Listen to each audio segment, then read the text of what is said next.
Welcome back, my fellow Python programmers, to a brand new video, and in this one we're going to be looking at while loops in Python. And we're also going to be looking at inputs, especially in the beginning, but mostly we're going to be focusing on while loops. So if at any point you feel that you're enjoying the contents of this video, make sure to smash the like button.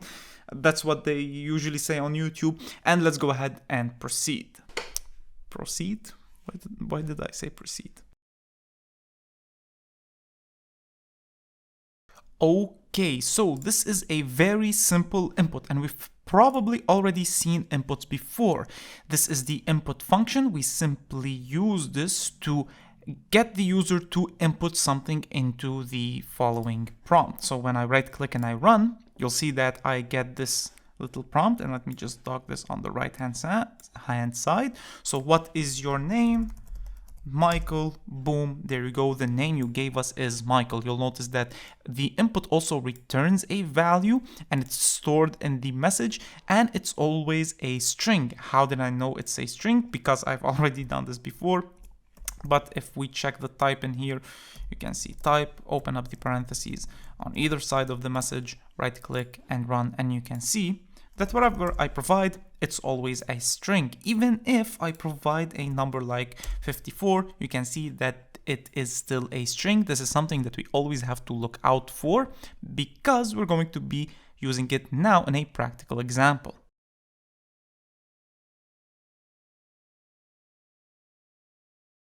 Okay, so as you can see right now, what we've done is we've gotten the age and we're comparing it to 18 if it's greater than or equal to, and we're using it inside of an if statement. So if that person is greater than 18 or older than 18, whatever, 18 and older, then they are allowed to drink, otherwise they are only allowed milk. So if I right click and I run, what's your age? 60, hit enter. And there is an error. So what's the error? The error is type error, and it tells that the greater than or equal to not supported between instances of string and integer. And you'll notice even before we run, there was a little bit of a highlight over the 18, and if we hover over it, you can see that expected type string got integer instead. So age right here is a string, and Python already knows that, and we're trying to compare it to an integer, and that was something that they did not expect. So what we need to do is we need to convert this into an integer. To do that, we simply use the int function around this input. And if we hover over the int, you can see that it creates and returns a new object, and that object should be of type, okay, wait, that was not good. So the integer doesn't appear to provide us with the proper documentation, but basically it returns an integer. It converts whatever it finds into an integer. So now if I right click and I run 60, you are allowed to drink, right click and run, 12, sorry, only milk for you. But there is a problem in here. When you are converting this into an integer, if you try to provide a string, like Michael, for example, you'll see that we have a value error because we cannot convert Michael or whatever. How would you convert Michael into an integer? What would that number be? There's no translation for that. In such a situation, it would be a good idea to test if the value is a number.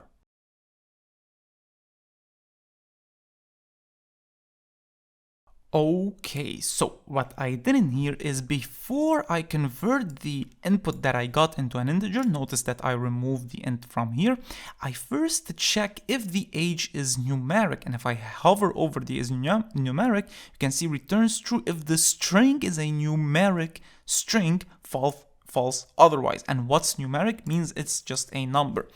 Otherwise, and notice how the if statements work. If you're not sure how if statements work, I've done this in a previous video. I'll link it somewhere at the top. You can see that this if statement or this else refers or is linked to this if statement, while this else is referred to this one. So basically what we do is, first of all, we test out if it's a numeric number. So if I type in Kalen, hit enter, we need a number, not a string.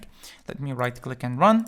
And now if I type in 52, hit enter, you are allowed to drink. How was that possible? Because we checked if 52 is numeric, it was indeed. We entered into this, we converted it into an integer, then we compared it with 18, and it turns out that they can in fact drink. Well, there's a little bit of a problem, and that is now we're stuck without any second chances. So if I right click and I type in like whatever, Michael again, you'll see we need a number, not a string, but the program is over. So what can we do about this?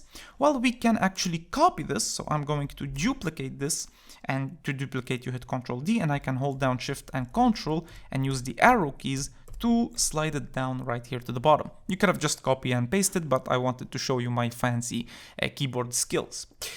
The problem with this is, what if I run, or let me show you first of all, let's say, okay, Kalim, hit enter, whatever, we need a number, not a string, what's your age? I can then hit 20. There we go, excellent. But now I have to copy this code again and put it right here. You might be wondering, well, what's the problem? I don't care, I just converted into an integer, and by the way, we also had to copy all of this, not just the code that I had copied, so this is what we should copy actually.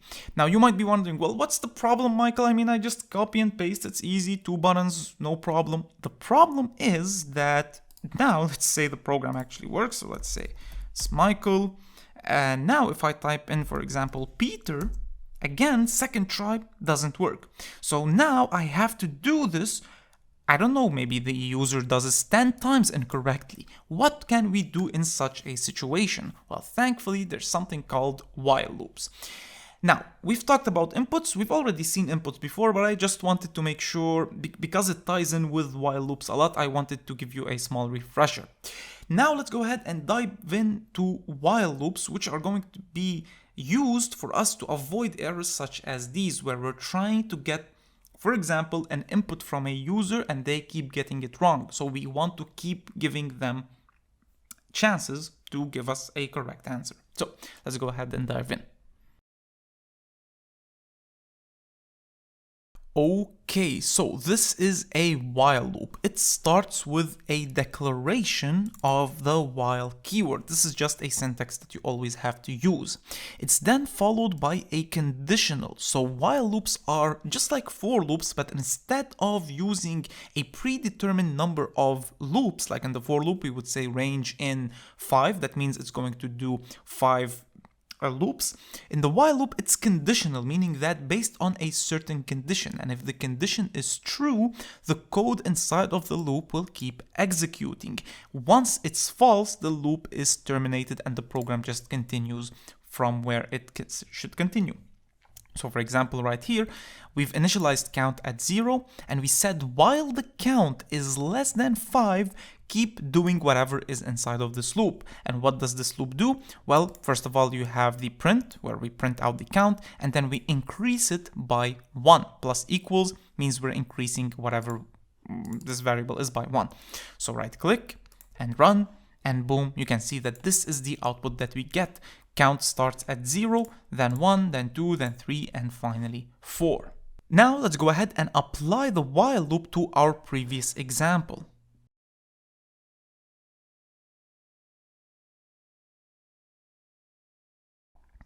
Okay, so now we will keep asking the user for an age while the age is not numeric. So remember, the is numeric returns true if it's a numeric number. So for example, 50 is numeric, then h.isNumeric is true.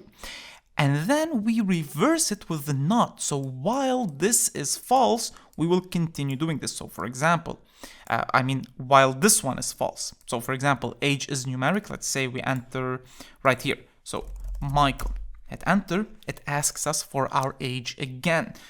Kaylin, it asks us for the age again and again and again, and it will keep asking us as long as the input that we've entered is not numeric.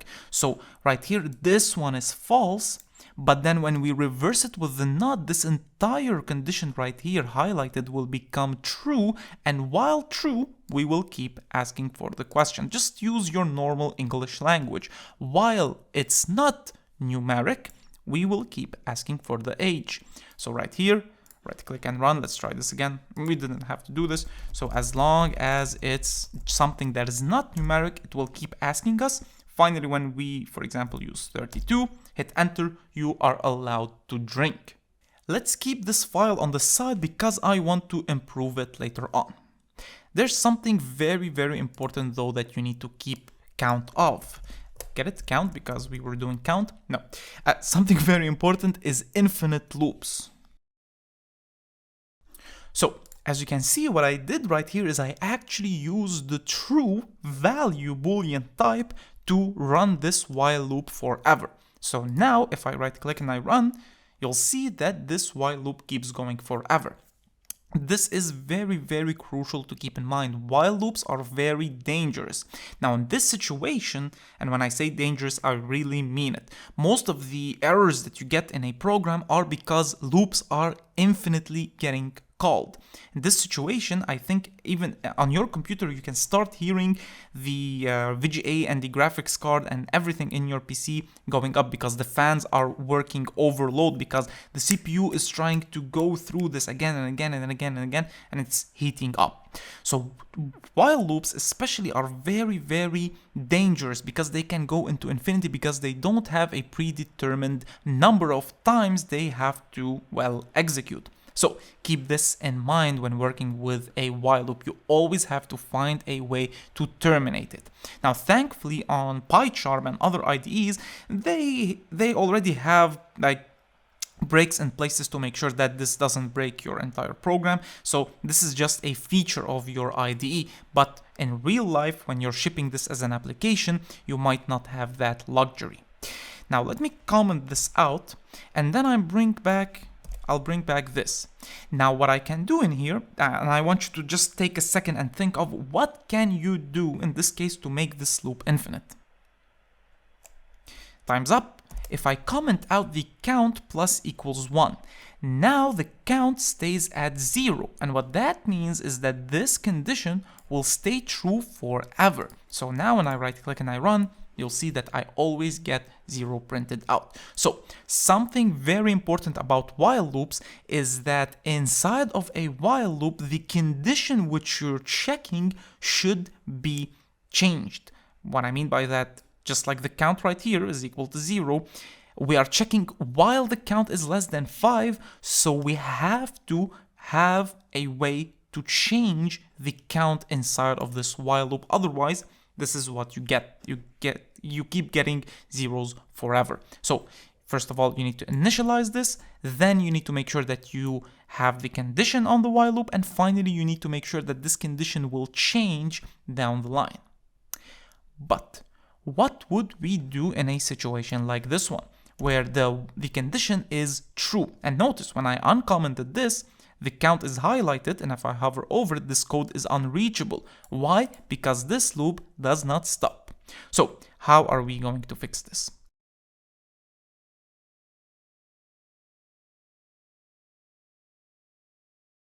Okay, so now we're going to look at a new concept that will allow us to break out of a while loop, which is the, well, conveniently named break. So right here, what I did is I said while true, so this should go on forever, the message is equal to an input, enter your name. This is a prompt that we've already seen before. And then we check if the message is equal to quit, we break out. So let's see what would happen. And of course, otherwise we just print out your name as etc. So right here, Michael. All right, your name is Michael. Kalen, your name is Kalen. Blah, blah, blah. There you go, your name is blah, blah, blah. And then, you know what, I'm bored, I just wanna quit. Hit enter, and we break out. How cool is that? So now we no longer have the issue of going infinitely throughout this while loop.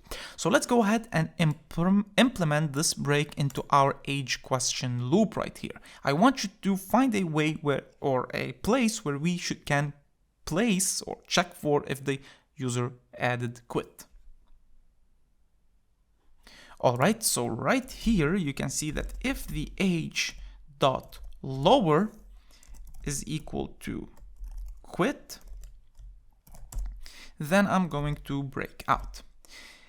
So as you can see right here, I did the exact same thing I did in this program right here, where I added a break whenever the user types in quit, but I also added the dot lower because sometimes the user might add a quit with a capital. So for example, they can add quit like that. So right here, if I type in Michael, Kalen, everything is good. You know what? I just want to stop this program, just hit quit, and I get an error. So what's the error? So it's telling me there's a value error because we're trying to convert the integer into a quit. Oh, that's because the age is equal to the input and I've given it an int, and once we break out of the loop, we continue on with our project or our program as before. So what we need to do in here is we need to make sure that we only convert this into an properly only when we don't break out of it, once we finish the loop, if that makes sense. So for example, if I right click and run 52, that is good, no problem. But when we break out, we actually continue on through this. So how do we make sure we avoid this? By using an else on a while loop. So in here, on the while loop, I will add an else and then add a tab right here. So now if I right click and I run, Michael, whatever, quit, boom, no errors. So here the else block is executed after the loop finishes all of its iterations, and notice that the else part is not executed if the loop is terminated with the break statement. So the else is a very important part when working with a while loop. Okay, so now that you've seen how we can work with inputs alongside while loops, it's time to delve into a more practical use for while loops when it comes to lists. So let's go ahead and continue on.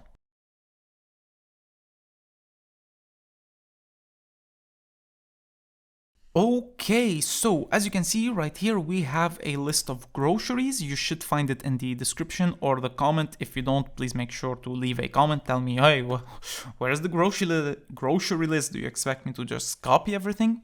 Well, right here, what we did is, first of all, we printed out the grocery list again, and then we said while the chicken string in the groceries, meaning that while this chicken is still in the groceries, we are going to remove the chicken from there. So Python enters the while loop because it finds the value chicken in the list at least once. And once inside of the loop, Python removes the first instance of chicken. So if we hover over the removes the first occurrence of the value. So right here, if it goes, oh, it finds chicken, it removes chicken, but not the other chickens that are present. So once it finishes removing the first chicken, it goes back to the while loop and checks the condition again. Is it true? Then it re-enters this block of code and removes the chicken again. And it keeps removing chickens until when it goes back to the while loop right here and we test out the condition, it no longer finds chicken in there. So let me right click and I run. Let me right click and run. And you can see that on the first list, which is not very conveniently, it's super long. You can see that we have chicken, and in here we do not find any chickens in our list. And right now you might be thinking, well, why should we have used a while loop in the first place? We could have done this with a for loop.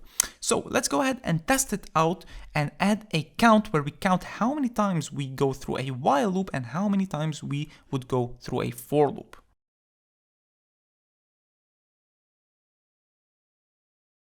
Okay, so what I did in here is I initialized the count and I also wanted to print out the length of the groceries. Then I simply increased the count every single time we went into the while loop and I printed out the count at the end. So when I right click and I run, you can see that the count is 4 with a list length of 17. So now let's do the same for a for loop. Okay, so I've basically done exactly the same thing with a for loop where I increase the count every single time we go into this for loop and we check if it's equal to chicken, we remove it. So remember, the count was 4 for a while loop. If I right click and run, you can see that now it's 13. The list of, or the length of the list has not changed, but the count has increased almost 3 times. Not almost 3 times, almost 4 times. So imagine we have millions of items. How much time would we have saved by using a while loop? Not to mention the extra logic and the lines that we had to use. So keep in mind, whenever you go into a for loop, as you saw right now, like when we had an infinite loop, our fans on our computers started slowly to go faster. Things start to heat up. So imagine how much we saved. Instead of 4 times with a while loop, we could have done 13 times with a for loop and just added more pressure on our CPU. So that was amazing.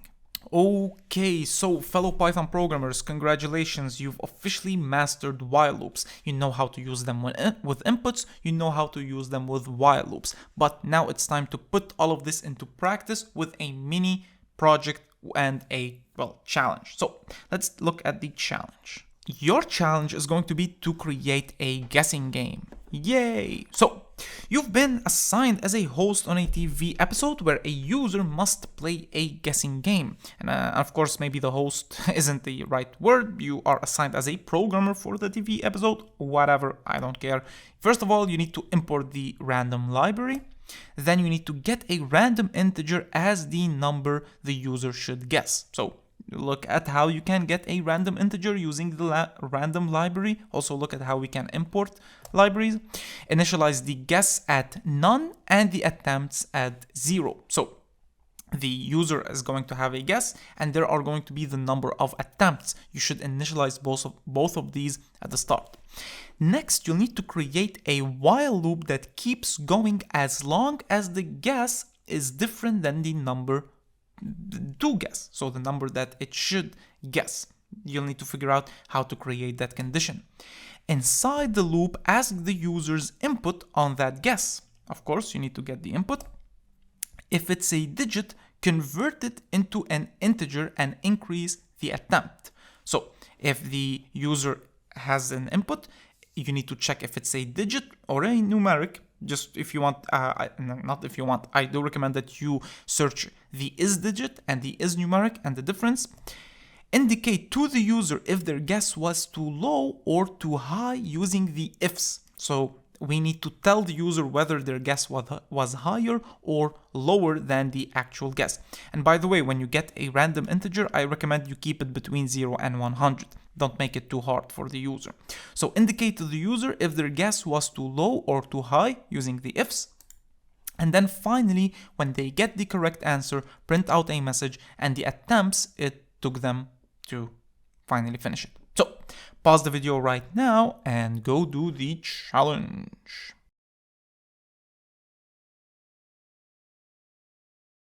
Okay, so right here, all that I did is I imported random. That should have been easy for you to do with a bit of research.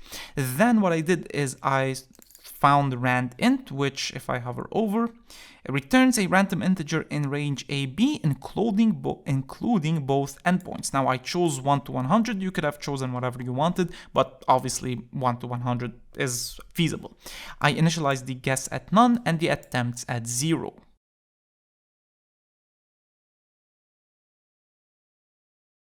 Okay, so again, what I did in here is I created a while loop that checks if the guess is different than the number that we're looking to guess, and then I got a guess input right here. Now I changed the variable. I could have said guess equals to the input, but I just wanted to change the variable right here because then once I convert it into an integer, I'm going to keep it back.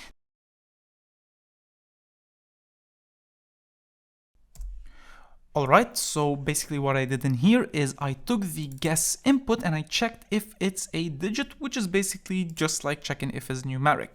Then I said that the guess is going to be equal to guess input converted into integers, and I'm going to increase the attempts by 1.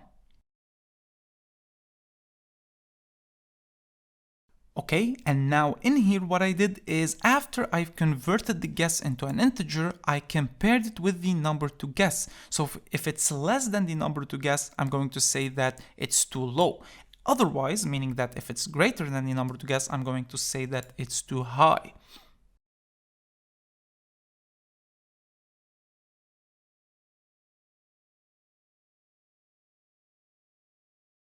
Okay, so one thing that I added right here is an else statement too, if the input is a digit, and then tell the user that you should enter an integer. And finally, I printed out congratulations, you've guessed the number, and I show them the number, and it only took you the number of attempts.